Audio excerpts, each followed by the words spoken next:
السلام علیکم، کیسے ہیں آپ سب؟ خیریت سے ہیں؟ طبیعت ٹھیک ہے؟ آج ہم ایک بہت ہی امپورٹنٹ ٹاپک ہے وہ ڈسکس کر رہے ہیں۔ اس کے ڈسکس کرنے کا مقصد یہ ہے کہ اس کے جو اس کنڈیشن کے ساتھ اور اس بیماری کے ساتھ جو میرے پاس پیشنٹس آتے ہیں، پیشنٹ بہت پریشان ہوتے ہیں، ان کے پیرنٹس بھی بہت زیادہ پریشان ہوتے ہیں اور وہ سوالات کرتے ہیں کہ ڈاکٹر صاحب یہ ہماری جو ڈیزیز ہے وہ کس طرح سے ٹھیک ہوگی، کہ آگے پھیلے گی کہ نہیں پھیلے گی، مختلف قسم کی پریشانیوں کو ہوتی ہیں۔ میں جو آج ڈسکس کرنا چاہ رہا ہوں وہ یہ ہے کہ سر کے اوپر جو دانے بن جاتے ہیں، زخم بن جاتے ہیں، پھر ان کے اوپر چھلکے بنتے ہیں، اور پھر جب چھلکے بنتے ہیں اور دانوں والی جگہوں کے اوپر بال بھی گر جاتے ہیں، بال جھڑ جاتے ہیں۔ تو یہ جو اس طرح کی صورتحال ہوتی ہے، بالوں کا گرنا بھی اور دانوں کا بننا بھی، وہ بہت زیادہ پریشانی کا باعث ہے۔ بچوں میں یہ بہت زیادہ بیماری ہوتی ہے۔ جیسے میں آپ کو یہ کچھ پکچر دکھا رہا ہوں، یہ دیکھیں، ایک بچہ ہے، اس بچے کو کافی عرصے سے یہ دانے بنے ہیں، اس کے اوپر یہ چھالے بنے ہیں، پھر چھلکے بنے ہیں، اور وہاں سے آپ دیکھیں کہ بال بھی گرنا شروع ہو گئے۔ اس کے پیرنٹس نے مختلف جگہ سے ان کا علاج کروایا ہے، مگر یہ ٹھیک نہیں ہو رہا، اور وہ کافی زیادہ پریشان ہے کہ یہ کس طرح سے ٹھیک ہوگا۔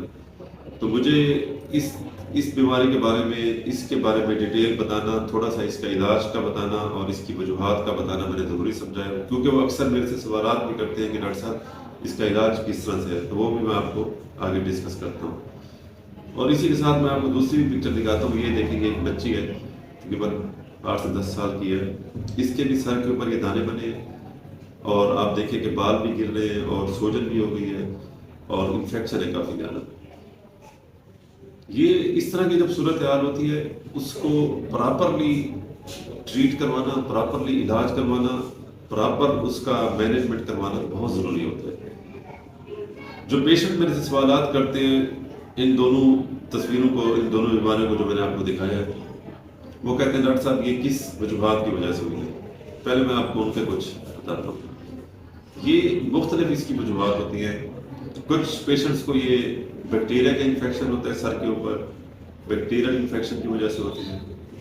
کچھ کو یہ فنگس کا انفیکشن ہوتا ہے، ان کی وجہ سے ہوتے ہیں۔ اور کچھ جو ہے وہ سر کی جو جلد ہے اس کے اوپر خشکی ہو جاتی ہے، خشکی کی وجہ سے ہوتے ہیں، سیبوریا جس کو کہتے ہیں، اس کی وجہ سے ہوتے ہیں۔ اور باقی کچھ پیشنٹس میں یہ ہائیجینک کنڈیشن جو ہے نا وہ اچھی نہیں ہوتی، مطلب صاف نہیں ہوتی، سر کی اسکن، بال صاف نہیں ہوتے، اس کی وجہ سے ہوتے ہیں۔ اور اس کے بعد جب اکثر کہتے ہیں کہ جی ان میں سے کچھ بھی نہیں ہے پھر بھی ہمیں یہ ہو گیا، تو یہ بیسیکلی جو بچے اسکول جاتے ہیں یا باہر کھیلتے ہیں، اگر کسی اور بچے کو تو یہ فنگل کے انفیکشن جو ہوتے ہیں وہ ان کو ٹرانسفر ہو سکتے ہیں۔ تو چونکہ علاقے میں، اسکول میں، گاؤں میں کسی اور کو ہوتی ہے تو وہ پھر یہ ٹرانسفر بھی ہو سکتی ہے۔ تو اس لیے اس کا پراپر کیئر کرنا ضروری ہوتی ہے۔ اب جب آپ علاج کی خاطر جاتے ہیں تو پہلے اس کی وجہ پتہ ہونی چاہیے کہ بیسیکلی یہ مسئلہ سٹارٹ کس وجہ سے ہوا ہے۔ جیسے میں نے کچھ وجوہات آپ کو بتائیں، آیا کہ فنگل انفیکشن ہے، آیا کہ بیکٹیریا کا انفیکشن ہے، یا کوئی سیبوریا کی وجہ سے ہوئی ہے، یا کسی کی لگنے کی وجہ سے ہوئی ہے۔ اس کے بعد ہی ہم اس کا فردر جو ٹریٹمنٹ ہے وہ ہم کرتے ہیں، فردر اس کا علاج اس کے مطابق ہی کرتے ہیں۔ اب جو اس کا علاج ہے اس کے بارے میں آپ کو کچھ بتاتا ہوں۔ اس طرح کی صورتحال میں جب بچے آتے ہیں، جب ان کے پیرنٹس آتے ہیں، وہ پوچھتے ہیں کہ ہم نے کیا احتیاطیں کرنی ہیں۔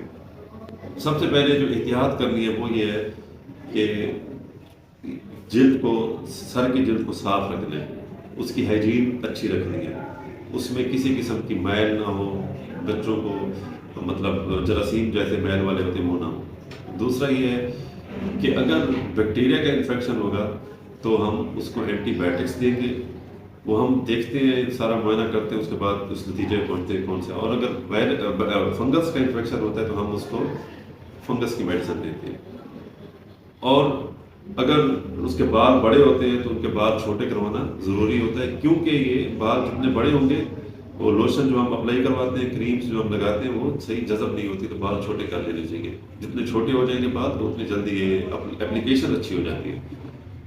اور اس کے ساتھ جو اس کی اور کوئی وجوہات ہیں، جیسے کہ کوئی گھر میں کسی اور بندے کو ہے یا علاقے میں کسی اور بچے کو جس کو آپ جانتے ہیں، تو آپ کو تھوڑا سا اس سے اوائڈ کرنا پڑتا ہے۔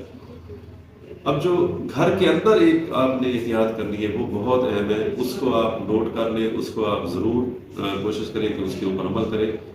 وہ یہ ہے کہ جیسے ایک فیملی میں بچوں کو ہوتی ہے تو ان کے پیرنٹس کو یا ان کے گھر میں کسی کو ضرور ہوتی ہے، اس کے لیے آپ جیسے بچوں کے کپڑے دھوتے ہیں، گیلے کپڑے اکٹھے رکھتے ہیں تو فنگس ٹرانسفر ہو سکتا ہے، تو ان کے کپڑے علیحدہ واش کیا کریں، ان کو سوپ ان کا علیحدہ جو ہے نا وہ ریکمنڈڈ سوپس ہوتے ہیں وہ علیحدہ یوز کریں، شیمپو ان کے ریکمنڈڈ ہوتے ہیں وہ آپ علیحدہ یوز کریں، اور اس کے ساتھ جو بہت امپورٹنٹ بہت ہی اہم چیز ہے وہ یہ ہے کہ آپ اپنے بچوں کا جو ٹاول ہے، جو تولیہ ہے، وہ بھی علیحدہ کر لیں، کیونکہ جو تولیہ گیلا تولیہ یوز کرتے ہیں اس سے فنگس کے پھر ٹرانسفر ہونے کا چانس ہوتا ہے۔